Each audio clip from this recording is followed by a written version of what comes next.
the national TV show, The Red Booth, where she not only served as CEO, but was involved in all aspects of film development and production, from financing to distribution and more. I've been a guest on her show numerous times, so I'm happy to be able to sit on the other side of the interview table. Welcome, Kimberly Quigley. Hi, John. This is so nice. Thank you very much for having me on the show. No, this is great because, as I said in the intro, I've had a lot of people ask, and that's one of the favorite parts of the week-long workshop too, is the training and drilling on how to do media interviews. So then I had this idea, why don't I ask the people who I've been on the shows with to give their take on their perspective of what makes a good and bad interview and how to prepare for it, and other little things that somebody wouldn't otherwise know were they not an actual celebrity interviewer. So to begin with, what makes for a good interview? Well, first of all, I just have to say this is very funny to be interviewed by you, because I think I've had you on the show maybe 3 or 4 times at least, and I've interviewed so many people. I think maybe at least 250 interviews I've done. So it's funny to be on the other side and being interviewed. But I think it gives me great insight into what works and what doesn't, as well from the guest point of view. So right. I think that's really, really cool that you reached out to me about this. And I hope that my tips are helpful. And I definitely think that, it's important for artists to promote themselves in many ways. Don't ever rely on your agent or manager, although of course they can be very helpful. From my experience over the many interviews that I've done, mostly who are independent artists, filmmakers, musicians, writers, and such, is that the fact that they have to do something proactive, and they usually get a lot more success that way. So I think this will be very helpful. So some of the do's and don'ts, I think, do you mean like when you're actually in the interview? Because I think there's also how do you get all aspects of interviews, preparing, arrival, the actual interview itself. We'll get into the manners, how to answer, how to prepare for it, what to say, not to say, and that type of thing. So I guess we'll just start with the beginning, like preparing for the interview before you even get to the station. Right. Well, what I've done, my show was one of the early shows that had no script or it wasn't like pre-produced, or it was very, very free-flowing, and people were being themselves on the show for real. And so that's very much the format that I think is now very popular as well, with podcasting becoming so popular. And I think the main thing that you can do in that situation is make bullet points of topics that you think might be interesting. But you don't have to worry about, memorizing a script or memorizing what you were going to say exactly verbatim. Don't get too worried about it, and just keep in mind those bullet points that you might have written down earlier. It's always good to sort of refresh your memory, and you probably might, shake something up loose that you go, oh yeah, I want to make sure I bring that up during the interview. So, I've had some people who were on my show and tried to read off of notes during the interview. And, I think it was not really necessary, although it may make you feel more comfortable when you have something there next to you on the side. It's going to be noticeable if you're on camera. So I would say just try to be as casual and comfortable and be yourself, but make sure beforehand to just come up with as many summary genres or topics or bullet points that you might want to cover during the interview. And of course, it depends on how long the interview is, because it may be just a quick little social media, few minutes, or it may be a full podcast where you're really going to dive deep and get into a lot of things. Now, on your show that you do on the Red Booth, for example, how long are your segments? So the way that we shot the show, we had a half an hour show, plus, we would have to cut in commercials. So in the beginning, we would just do sort of a free form interview and then just chop it up and try and make it fit.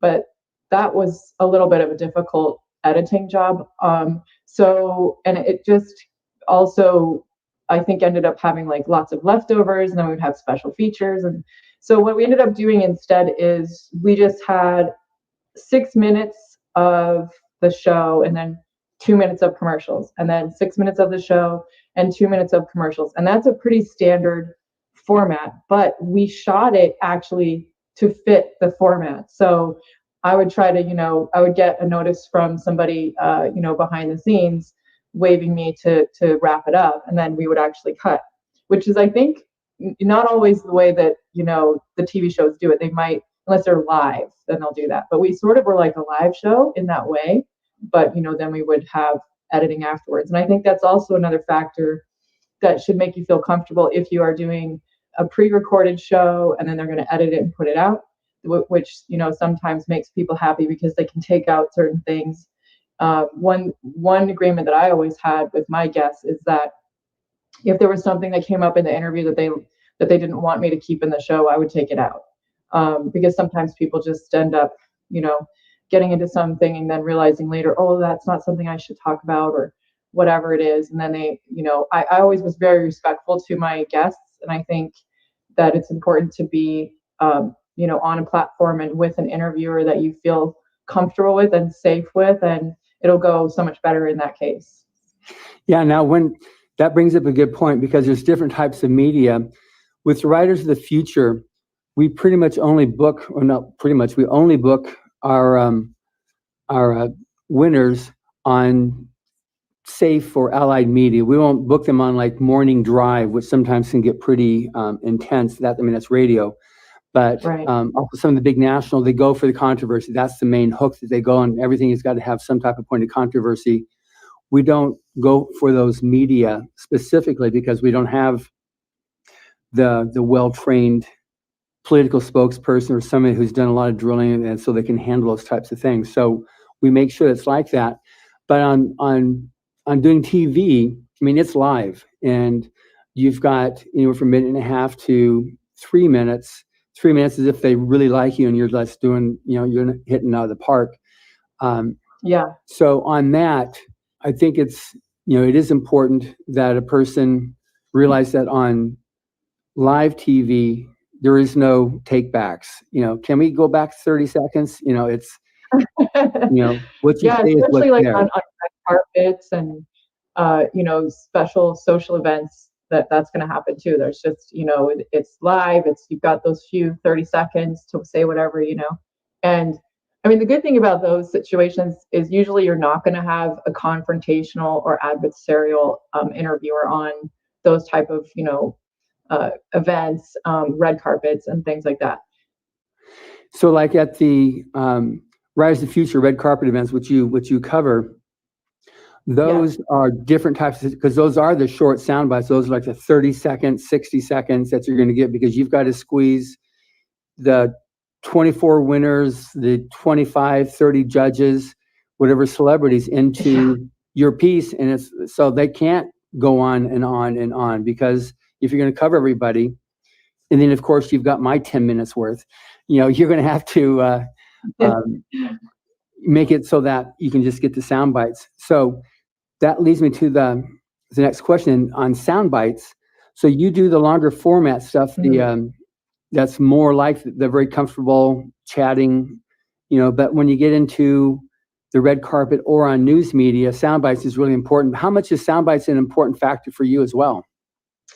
Well, I think when we're putting together a promo for something, we want to have something we can sort of grab onto that's either funny or more personal, cute little moments. We'll even use behind the scenes clips, sometimes even more than just the regular interview, because sometimes people sort of stiffen up if they're okay, this is the official interview. So we'll catch these really great moments. And I think just being as comfortable as you can and sort of being yourself, and trying to give something cute or just promote your project, something about why you love your project, or why you're happy to be there. Those are, gracious comments that are always appreciated. And any personal little stories that might have to do with your travels or coming there, or why it's a big deal to you, or I think people appreciate that too in those kind of scenarios. Okay, so when you're doing an interview, what are some of the typical questions you'll ask of an author or artist? Well, for the Red Booth show, I would start off with introductions. I would start off asking them, what got them involved in this in the first place, like what inspired them to do this, and what sort of projects they have done in their past, and then what they're working on now. And you, depending on, you know, how many projects they have, obviously will tell more stories about each one of them if they have something interesting to cover. So if you're an author, we would definitely want to talk about, you know, what got you started writing, and what's your reason for writing, and how do you come up with your concepts, or what are some of the backstories to you coming up with the story. That's always interesting. And just really explain what you're working on now and what your process might be for doing that. I think those are definitely things we would cover, especially for a writer. Right. And for an artist, which could also fall in the same category of, I mean, with an artist, an illustrator, you've got some beautiful art you've got that you can see, but it's all probably not too dissimilar to like a musician as well, talking about the art, which is obviously very personal and dear to them. Yeah, I definitely think that it's a similar kind of line of questioning as, you know, the artist in any different genre kind of has a similar story where they started to get inspired by that sort of medium and then get involved with it, and they'll tell their story, how they first started doing it. And then especially for visual arts, obviously you want to have some sort of press pack or images that you're going to show them, or that they're going to show during the interview, and you can talk about those images that you've created, and, you know, things that made you think of the concepts that's in those pictures. So on okay, so in terms of having a guest, have there been times when you've had that, like, it, you know, you're looking forward to something and you're going at it, but then what the guest did that was just a total turnoff? It's like, oh my gosh, you know, I'm done with this guy. I'm going to try, you know, we're supposed to go for 10 minutes or 15 minutes, but I'm going to like try to finish as quickly as possible. What would be one of those examples? Luckily that hasn't happened too often. I think the worst case scenario that I've run into was once I've had somebody who was just kind of mean and I didn't end up using their interview at all. So, and other than that, someone who just doesn't speak much, or is sort of freezes up and only says one word answers, and, you know, doesn't really get into anything. It's not that interesting. So unfortunately, even if I'm wanting them to explain something and I'm being supportive and I'm trying to ask them questions, if they are too nervous or too shy to, you know, give more information and explain themselves more, and they, like I said, do like one word answers, then there's not going to be a lot there for the viewers, because they're there. You have to realize that they're there to hear your story and they want to know about you. And if you keep that in mind, then it can help with, you know, that anxiety of not knowing what to say or do, and just be yourself. Right. Yeah, I've got actually one of our judges for Writers of the Future commented, when, because I do this thing on I said, teaching on how to do media interviews from my perspective, and he said that one time he had got a book came out, and he went to the TV station and they interviewed him and said, okay, so you got a book coming out. And so it's another science fiction fantasy. Yes. And you know, so like you're saying, one word answers, and it was just one of those quickest interviews. Okay, well, thank you very much. I wish you all the best. So yeah, one good trick. That's a good point, actually, because sometimes as the interviewer, you may give them the whole question. Like, you're kind of saying, oh, so you have this book, so and so that you just published. And then instead of just going, yes, you would say, yes, and you could sort of repeat it back to them. Yes, I just published so-and-so book. It's so fantastic. I'm really excited, you know, which I think is a helpful way of giving you a cue of something to come up with if you really can't think of anything at the moment. Yeah, so I think one point I try to make when I've talked to people, and that I do myself, I do an interview.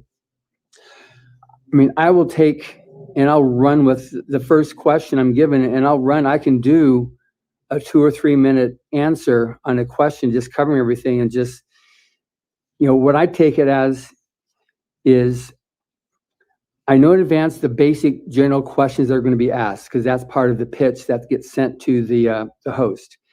And the host may or may not follow those questions, but at least that's what I would use to prepare my interview against. And so if that person asks the first question, then that's kind of like a cue for me as the guest to fill in all the data, to really expound upon that and not just give the one word answer. Yes, my book is Little Red Riding Hood, period. It's an opportunity. So how much, and I think this is an important point too, that some people are just trying to be polite. So, hello, Kimberly, how are you? I'm fine, John. Thank you very much. How are you? And keep it very polite, banter, when that's not the intent of a question of how are you? Oh, I'm great. I just came out with a new book and it's doing great. I did 3 bookstore signings and I'm so excited to be on the show with you, and then blah, blah, blah, blah, so that person can talk. Explain on that a little bit more so they can understand that when, as a host, you ask a question, what are you expecting in response, or what would you ideally get in response from the guest?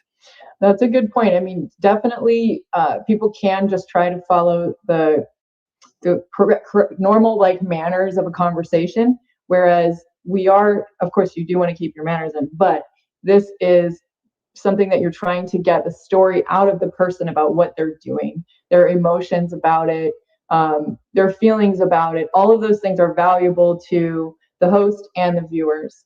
And I think, as much good news and positive things that have happened, funny coincidences, or things that you feel make it exciting for you, are what's going to make it also really interesting for your guests as well. And some people do get into more personal, like if you're in a longer format interview, more personal stories. It could be something that they've been through, even that was traumatic, that has helped to inspire them to do what they're doing as well. And that's kind of your own call on that. But I definitely find if you feel comfortable and open up enough about why you are so motivated to do this or that, then that's something that people really appreciate. And, they'll watch those clips over and over and over. I think it's just really important to try to remember how much the viewers want you to open up. Yeah. Now you're talking about longer format, which I think is good, because what you do is a longer format medium. And also you're talking about podcasts. That's longer format as a normal. So that's really good. You bring it up, that it's an opportunity for you to be able to just go dig a little bit deeper and have more of a personal conversation. That's right. Now that gets the point too now on the comfort factor. So what can a guest do to get themselves a little bit more comfortable with the host, with the environment? Because a lot of times, most occasions, you don't know the host. You've been booked, or someone says, "Hey, yeah, I want you to do this. This is it's a book show."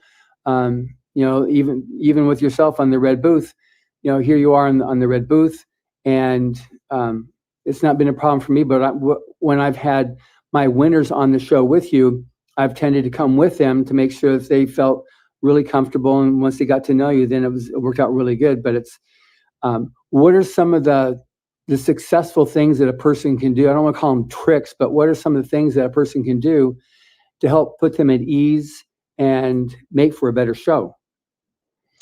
I mean, I guess that's a very, it's kind of something that has to come a bit naturally to you to feel comfortable with the person. That's a really good question. I mean, from my side of it as the host, I just try to be very friendly, very genuine, very interested in the guest.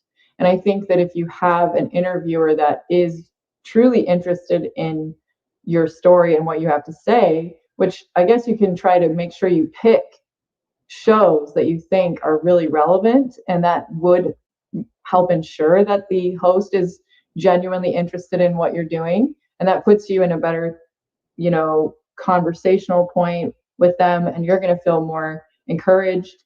And I guess that's from my angle what I think helps. Other than making sure you have enough sleep, making sure you know are well fed beforehand, making sure that you don't wear uncomfortable clothes. Some people have had problems with that. And so if you're actually also in a live studio situation, which things have definitely changed since the pandemic and everything, so there's a lot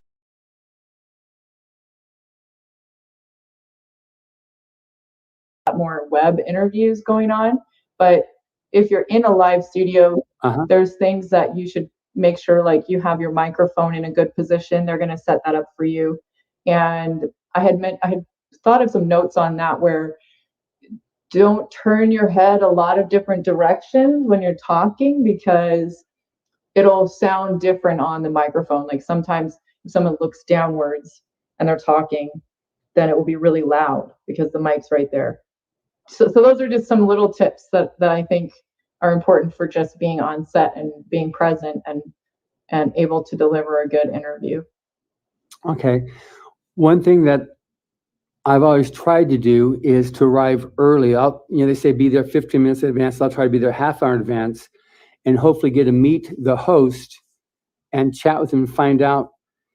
I'm talking about science fiction, or like when I go in and I talk about like Battlefield Earth.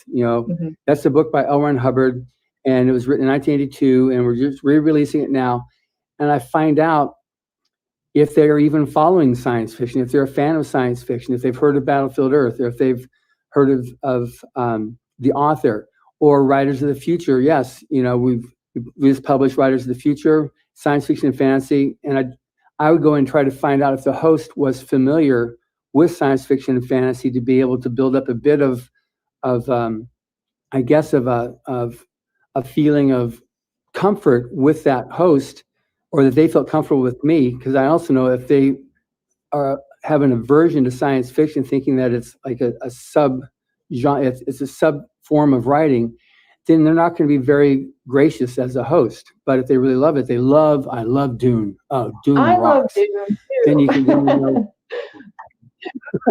By the way, if anybody thinks that, then they're really like not with it, because just look at the popularity of Star Wars. I mean, it's like one of the biggest, most epic not trilogies now. What is it? How many? I don't even know. Aren't there 9 movies out there at least?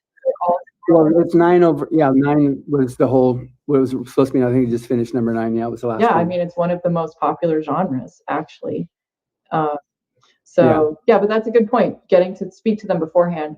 And it's funny because on my show, I found that I would try not to talk too much to them about their actual topics from the show beforehand, because that way, when we did actually tell the stories or the excitement, when we were actually doing the show, it was completely natural. And that was how I did my show. So because then what would happen is they'd come in, we'd start chatting while I'm getting my hair and makeup done or something, and they're there a little early or extra early, and they start telling me all these great things. And then by the time we get to start doing the show, it's like they've already processed that thought and it's gone, and they're trying to remember what they said, and then they try to repeat it, and it's just not the same. So I try to avoid getting into details pre-interview. And I think that works really well, especially if you're doing like a live free format type show like this one. Right. But one thing that happened to me when I was in Atlanta at DragonCon, and I went early like my normal policy, and I spoke to the host and said, are you like science fiction and fantasy? Oh, I love it. And I talked about, I'm here at DragonCon with some of our different judges for the contest. And I happened to mention Larry Elmore, who is our illustrator judge, one of our illustrator judges. I said, Larry Elmore, I used to work for him. I modeled for him once. And she went on a whole tear on that. And that made the interview double in length just on that point of, we didn't really get into a whole lot about it, but just finding that common thing that, all of a sudden it just totally expanded what the interview turned out to be, because of the fact that Larry Elmore was there. She knew him, had worked for him. It was one of those, who would have ever known? It definitely wouldn't have come up in the interview, or if it did, it would have had to been suppressed because we were already rolling at that point. So that's true. That was that's a great thing that can happen. I do agree with meeting beforehand. Definitely establishing some kind of relationship beforehand is very helpful. And that's a great story because you guys ended up finding a whole another topic to include, a subtopic to include in your interview. And it's not that you shouldn't discuss it at all. It's not that I don't discuss anything with the guests beforehand. Like we'll sort of say, yeah, we're going to talk about this and this and this. And that's where something like that could come out. But like, if I start specifically talking about like, oh, so you just released your book, and then they'll be like, yeah, and then that enthusiasm and that response is a little bit lost. That's the only difference. That makes sense. And I can think with that, that's something that's the interview. But I just wanted to, the point of getting to know and feeling more comfortable with the host, or, I mean, for you, you've got the drill down, you've got your procedure that you do, like you've already booked the people because you're your own producer. So you've actually worked out who you're getting. So you're getting somebody you want, and you're pretty certain that the person is going to be a good interview because you've already done your homework on it. But I think it's important for a guest to probably listen to some of, like you mentioned at the beginning of this, they listen to some of the interviews or episodes to get a feel for like, what do you like? What type of questions you have? Are you very familiar? Are you very formal? So that they can better prepare and anticipate what's going to come up. Oh, definitely. I think it's good because then you sort of get the personality and what type of a feel that show has.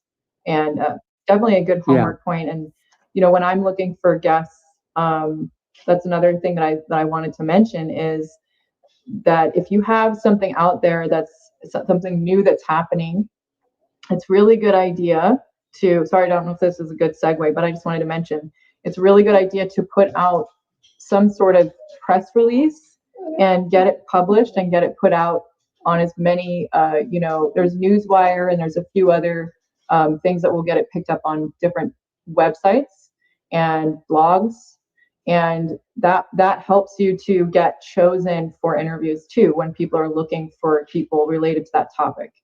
And of course, probably people already know about, using their website, blog, and meta tags and things like that help that come up when people are searching on Google. That's something really good to learn about if you're trying to promote yourself these days. But that's like when I'm looking for guests, obviously the internet is a big tool. And when the people that I'm working with are looking for guests as well. Other than that, we can also get referrals from agents or, managers. So if you do have a literary agent, they'll send out, requests for interviews, and that can be very helpful. So anyway, that's just a whole nother segment about how to get the interest and how to get onto a show or, even a podcast as well. Have you ever had people just write to you and saying, can I get on your show? Definitely, I have. And you can do that. You can reach out personally. And I recommend it because my show that I created, I didn't have an agent or a manager or anything like that. I just pretty much the winning thing that I've always followed is go and reach out yourself directly and find out how it's done by other people as well. So you can also, use that tool. But I definitely reach out directly to people. I also use LinkedIn. I think it's a really great tool to contact people and for them to have a personal relationship with you. It's very helpful. And to use even Facebook. When I first started the show, I did my first episode. I got it edited finally, which I didn't know how to do at the time. And, I started sending out links to people on Facebook. And I wrote personal messages to them all. And I got a lot of response from that. And I even that's actually how I first got my show picked up on a local TV station, because somebody said, oh, this looks really great. I know someone who might want this. And personal referral and personal word of mouth is really one of the strongest ways to get recommended for a show. So if you establish some kind of personal relationship, even if, let's say you make a contact with somebody at a station or in some sort of media outlet on LinkedIn, and then you say, how can I get onto this? Can you help me? Do you have any advice for me as to what would be a good way to get onto this show? And if they're a nice person, they'll usually try to think of some way to help you. And if you do get somebody that's just like a closed door and not helpful at all, don't sweat it. Find another person. There's lots of nice people actually in this industry. So you just have to move on to the next one and talk to the next person. But obviously be very friendly and be sincere and explain what you're trying to do. And I think that's a really, really important way to expand your business, your projects. It's definitely been my successful action over the last 7 years since I started the show. And also, when I started doing distribution for my show and getting my show picked up onto national, it was because I reached out. It was because I kept always putting something out there myself. If I had waited for other people, it would have never happened. So that's definitely important. Yeah. No, it was great when you had Orson Scott Card on your show. He hadn't done media for a while, and so I said, no, Kimberly's really good. He said, okay, good. I'm trusting you. And he had your show up on his website for like 5 or 6 years. That's amazing. He was so fun. Yeah. I was so thrilled to have him on the show. And I mean, obviously he's a legend especially in the sci-fi genre. Yeah. Ender's Game is just one of the most well-known, and he was so funny and friendly, and it was really, really cool to have him on the show. And it's still available. I think that interview is still available online. Back when I was bleach blonde, so don't be shocked when you see it. But yeah, he was really great, and he's also a judge on the Riders of the Future. Or he has been a judge, I should say, right? Yeah, he is. Yeah. Yeah, he's one of the ones that teaches the workshop too, along with Tim Powers and Dave Wolverton. Yeah, so awesome. So yes. So now just a few other questions from before that I wanted to be able to make sure I just fully tied it up. I was talking before about coming earlier, Mm-hmm. but the antithesis of that is arriving late. So that's usually the death knell of any guest, to arrive late. I don't know if you've ever just said, okay, good, you missed your slot and that's it, or what's the any protocol that person can expect to have happen if they come late for the interview? I think generally speaking, obviously you don't want to be too late. There's a bit of a smudge there that you can deal with, 15 minutes late or whatever, or a lot of course, most productions will not appreciate it, especially because they're on a strict, clock. What was interesting with my show, which is a little bit different, was that we would shoot so many shows in one day, all in the same day. And so there was times when one interview might go a little bit longer than we expected.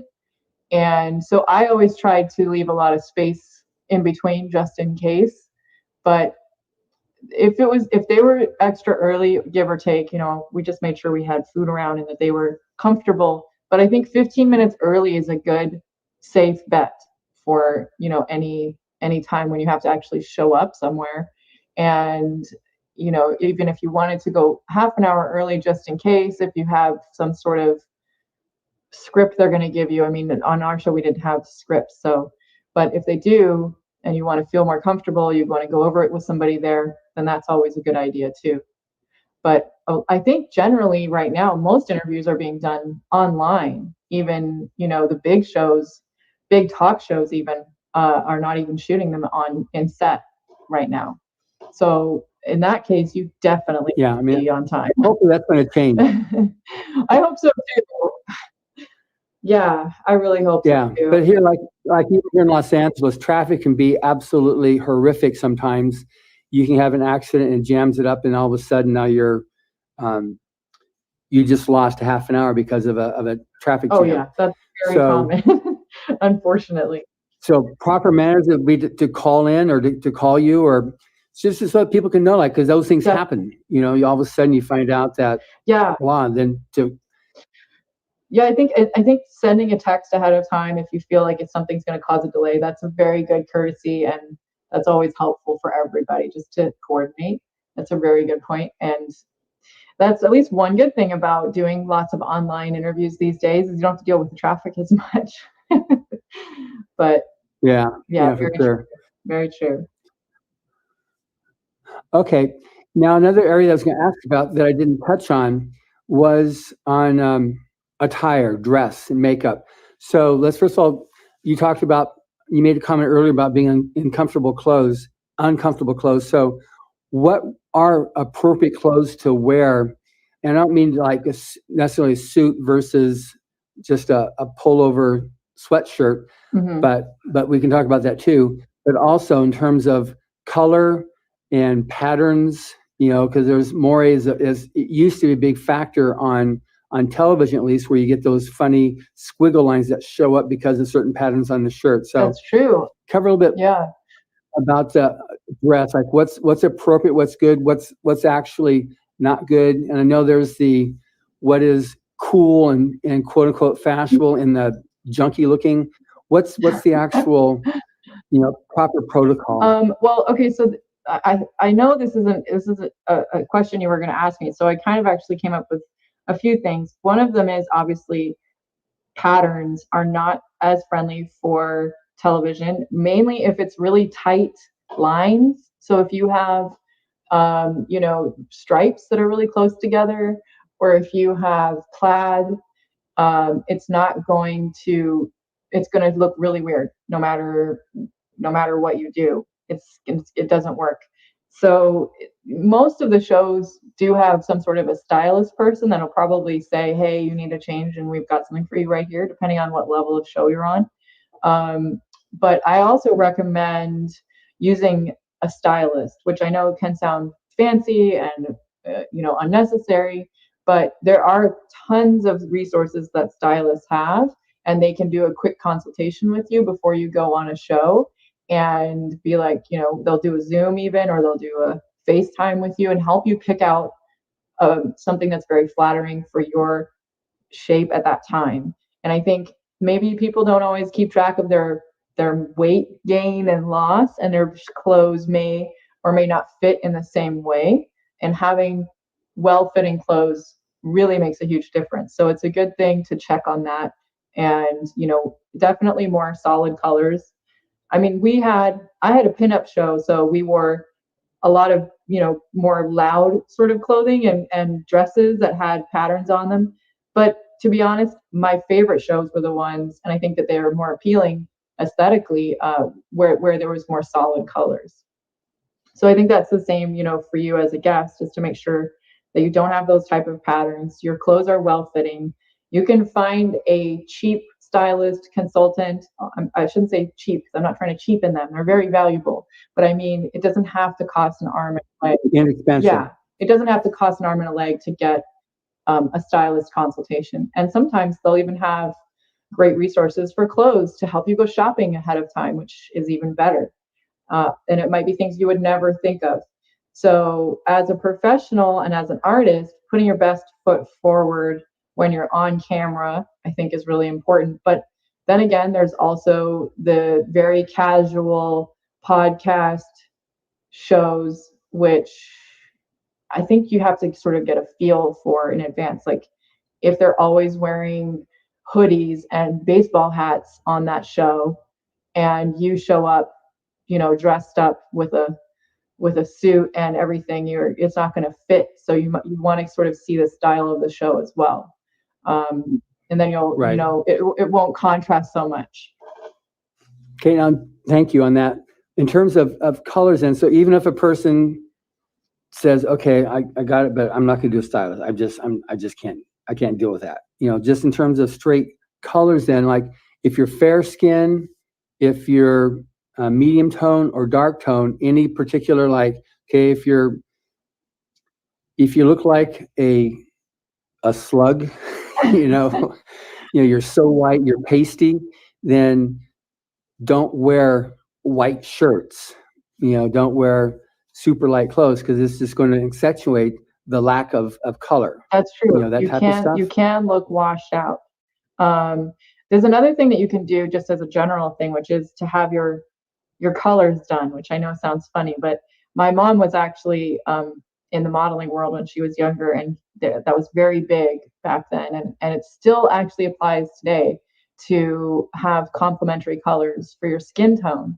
And you can have that done, it just once, and it'll help your entire wardrobe.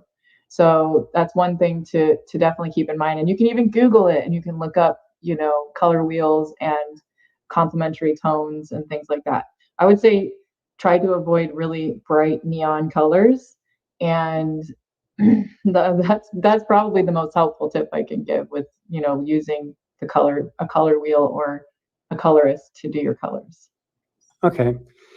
Now, the subject of makeup, at least on television and also on your show, everybody on your side of the table has makeup. And well, we always did makeup on our guests too, and like if they showed up with a not really makeup done, we would do their makeup. Some girls would like to show up with their own makeup done, and maybe we would just touch it up. But when we had males on the show, we would also just do a light, sort of, you wouldn't notice the makeup, but it's very much like a little bit of powder. If they're shiny, you don't want to be shiny. So we would have our makeup people make sure they're not shiny. And usually if you're on like a bigger show, they'll have makeup people there for you. And they'll even come and like try to help dab away if you get a little bit moist or sweaty or whatever during the interview. They'll have people there to help, like, cover that up. But that's another thing, is don't be too warm. Don't dress for the temperature, so that you don't sweat, because nobody wants to be having sweat dripping and having it showing in their shirts, which does happen too. And then you have to be aware of that, and it's like can make you self-conscious. So try to wear clothes that are breathable is another note. But in terms of makeup for men, of course, unless you're trying to do like some sort of a dark goth thing, they're not going to do too much on your face, but they will try to highlight your features.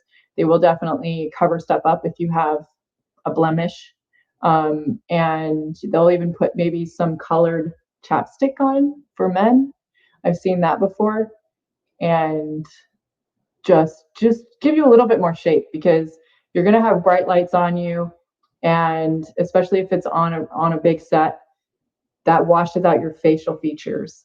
And it's amazing the difference if you don't have makeup on and you do. And it's funny for me, I mean, as a woman and as a host of the show, I've seen so many different makeup styles on my face over the years. But it's so important to actually have some features that stand out, and the camera does lose that definition. Although, I mean, nowadays they're doing 4K, really high definition stuff. So you almost kind of want to be a little bit further away. But anyways, definitely you should have some powder and somebody there to help you with that if you're a male that doesn't have makeup of your own. And usually there will be somebody on set. Don't feel uncomfortable that they're going to do that for you. Yeah, I think the key datum there is that you gave is that all the lights will wash you out, and it'll make you look, even if you have some color, it'll make you look washed out and pasty. So you need to be able to offset the heavy Definitely. lights. And that's why they'll even sort of maybe darken your eyebrows a little bit, because those will disappear. So it's just funny things that you wouldn't think of normally. Right. Okay, so in terms of weight, now you made a comment also about weight. Like, what's the datum in terms of a camera doing to a person's weight? Does it make you get heavier, or does it make you get lighter? So the common thing that people say is that the camera puts on 10 pounds. I think really what it is that you don't have the same depth perception as you do in person. So you can't see that person is actually that their body goes further back. So it sort of flattens your lookout in that way, because it's not the same as real 3D, in person, seeing somebody. So they tend to want people to be skinnier. Like women are always put in that situation where we were supposed to lose weight and look skinnier on camera. Obviously, that's been going on for a long time. But definitely, that's another aspect of color too, because if you have really light colored clothing, then it looks bigger.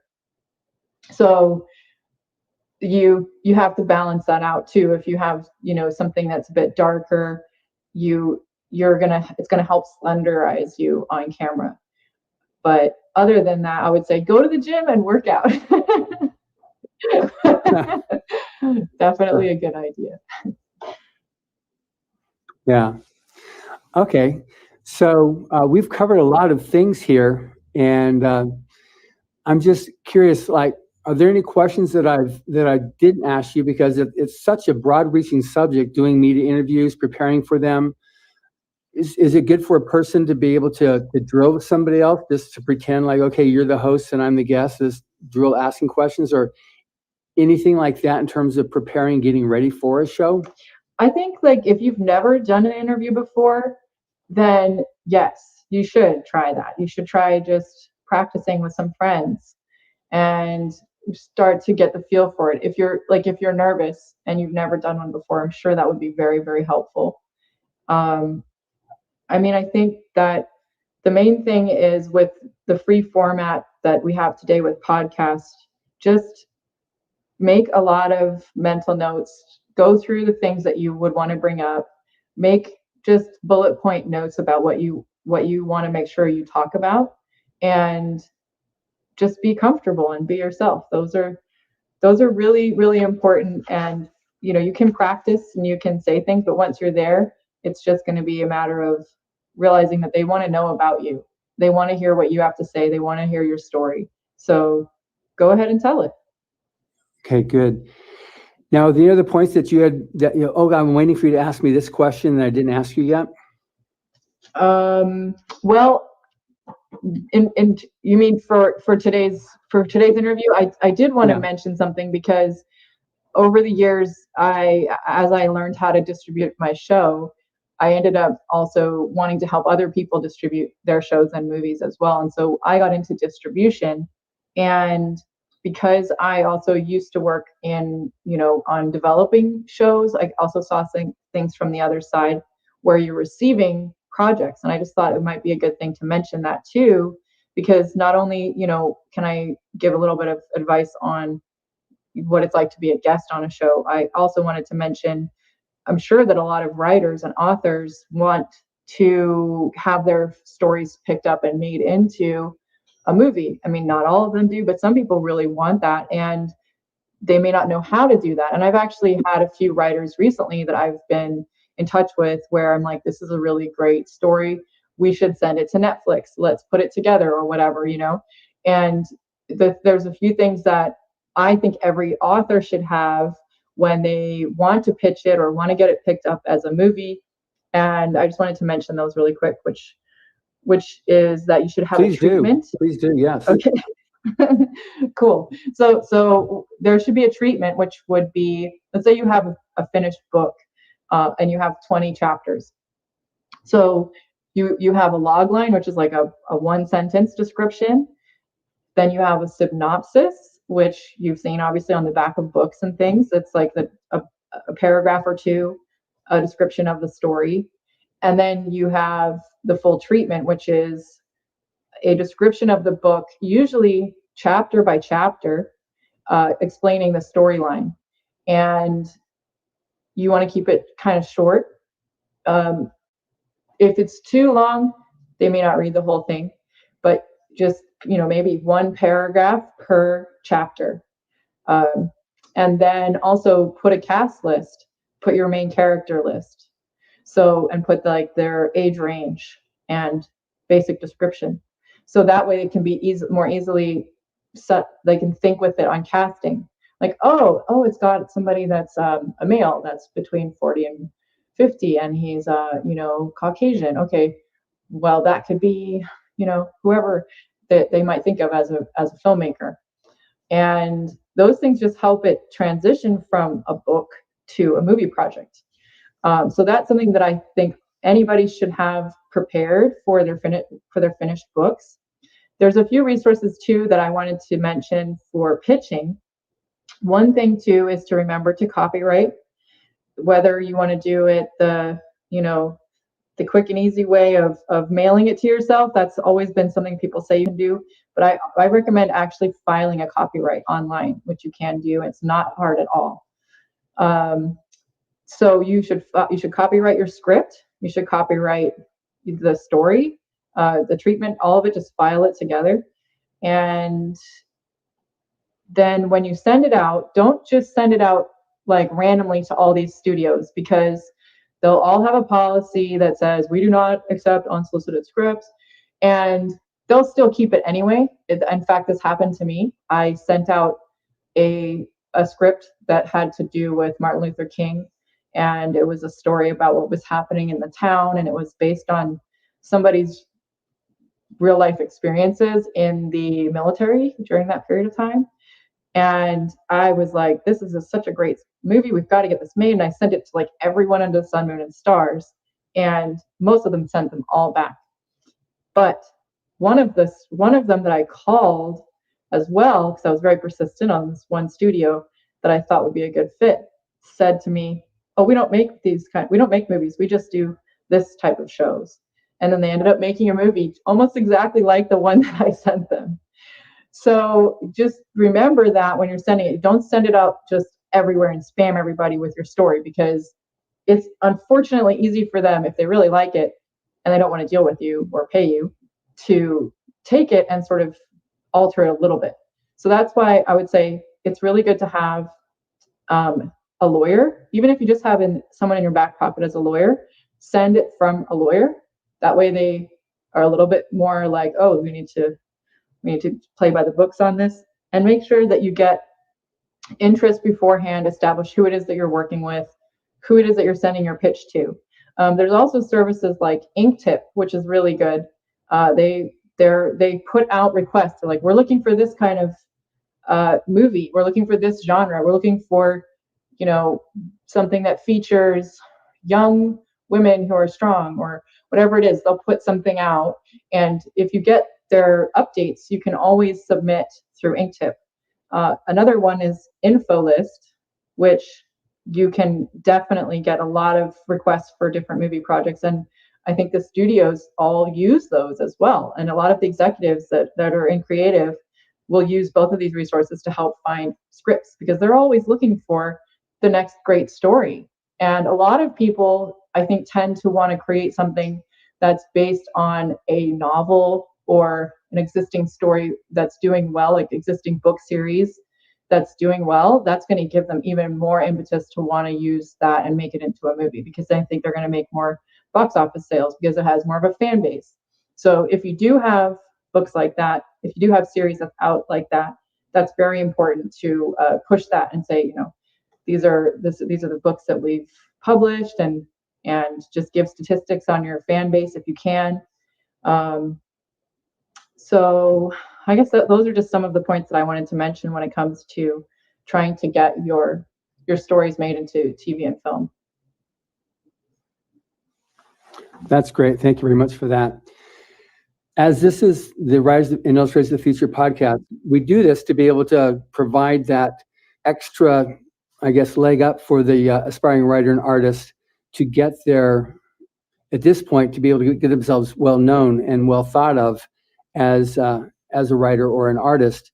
And this is obviously something that we teach in the workshop, but because it's been so well requested over many different interviews and on the various social media responses, and also just as one of the important points of the workshop itself, it's something that Mr. Hubbard originally was very keen on, where art is the quality of communication. And if you're going to have a lot of attention on the actual story or the illustration, the painting itself as that quality of communication, you also need to have the quality of communication on doing interviews and promoting yourself and promoting your story or your art to be able to get across and let people understand, like, wow, this really is something I need to check out. So I think that's, why what we're talking about here is going to be very helpful, and hopefully gets a few more people that much better known and off to a good career start for them.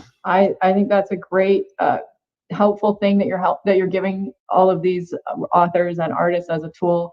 It is really important, because the more people know about you, the more people hear your name, the more people are aware of the fact that you exist and that your book exists, the more likely they are going to go and click that link and buy it, on Amazon or wherever it is that you're selling it. So it really just helps drive up your book sales, the more notoriety that you can create, which, like I said before, is just go out there and reach out to people as much as you can in terms of getting to do an interview. It's really highly recommended from me. It's definitely the way to meet people and to get connected and, be added to people's blogs, especially on social media nowadays. There's so many different outlets. You can do TikTok videos with people. You can do Instagram lives. There's all kinds of people doing interviews now. Interviewing people has become much more for the public than it used to be, which I think is fantastic. And there's a lot of people you can reach out to on just Instagram and message them and say you'd like to do a live with them. You never know. So there you go. That's right. Great. Well, thank you very much, Kimberly. Yeah, thank you so much, John. It's been really great getting to talk to you about this, and I'm hopeful that this will be helpful to your guests and your other artists and authors. It's really exciting. Thanks so much for asking me all these questions. Sure. And thank you for listening. Subscribe to the Writers and Illustrators of the Future podcast wherever you get your podcasts. We've also been syndicated on the United Public Radio Network, where you can find these podcasts as well by just typing in Writers of the Future. Again, I highly recommend you read the Writers of the Future series. These are, after all, who our judges have selected as the best of the best new writers and artists. They can be found at writersofthefuture.com, at Amazon, or wherever you get your books. Writers and Illustrators of the Future are contests created by L. Ron Hubbard to provide a means for the aspiring writer and artist to be seen and acknowledged. It is free to enter and open to amateur short story writers and artists of science fiction or fantasy. And again, thank you very much, Kimberly. Thank you so much, and I'll keep posted on the next podcast. That's great. All right. Bye-bye. Take care.